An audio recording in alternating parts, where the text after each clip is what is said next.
So what does the word Qur'an in itself actually mean?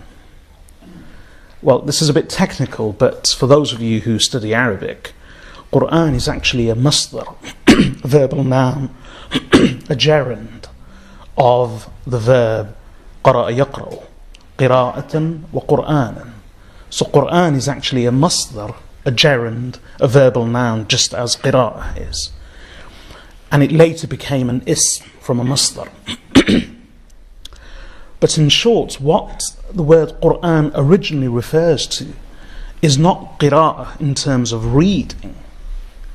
Rather, it refers to something which is publicly recited in a ritual manner, repeatedly. And that's best understood from the verse of the Qur'an in which Allah says, وَقُرْآنًا فَرَقْنَاهُ لِتَقْرَأُهُ عَلَى النَّاسِ عَلَى مُكْثٍ. And a Qur'an which we have divided into what? Into different portions to be recited on different occasions. وَقُرْآنًا فَرَقْنَاهُ, and a book which we have divided. لِتَقْرَأُهُ عَلَى النَّاسِ, so that you, O Prophet of Allah, may read it, the book, the Qur'an, to the people, publicly. عَلَى مُكْثٍ, with pause, with hesitation, meaning very deliberately, in portions, so that the message is delivered. So Qur'an actually does not mean reading per se, it means a ritual recital which is repeated and in a very public congregational manner, similar to hymns in a congregational act of worship, similar to ritual readings of other scriptures, which again are done in places of worship in a public manner in congregation. And these are divided on a weekly, monthly, annual basis, or periodically they are divided into different portions. So the people, weekly sermons for instance, but the weekly sermons, not the public sermon of a preacher, but rather the actual passages that are read.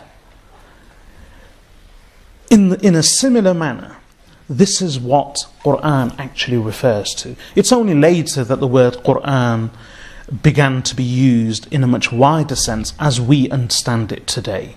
But originally, this is the meaning of Qur'an. Now, why do I say this? The very reason for saying this is that the word Qur'an itself speaks about repetition, about ritual reading. That's what the Qur'an means. So more than just simply a book of information, more than just simply a book that provides new information on each occasion, the Qur'an's original purpose is a public ritual recitation as a reminder for people, something which is repeated again and again and again. And the best example of the Qur'an is Surah Al-Fatiha, of which the ulama have said that in essence, Surah Al-Fatiha, being the first surah of the Qur'an, is actually a summary and a microcosm of the entire Qur'an. Everything which the Qur'an contains is more or less summarized in Surah Al-Fatiha. And how many times and how often do we recite Surah Al-Fatiha? In every rak'ah of every single salah, every single day, repeatedly. And so the purpose of the shorter surahs is the same.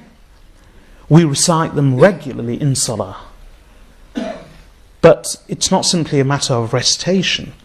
We should be reciting with reflection, with understanding, and reminding ourselves, not just of the words, but of the actual meaning and message of these words that we recite repeatedly as a Qur'an in our everyday lives.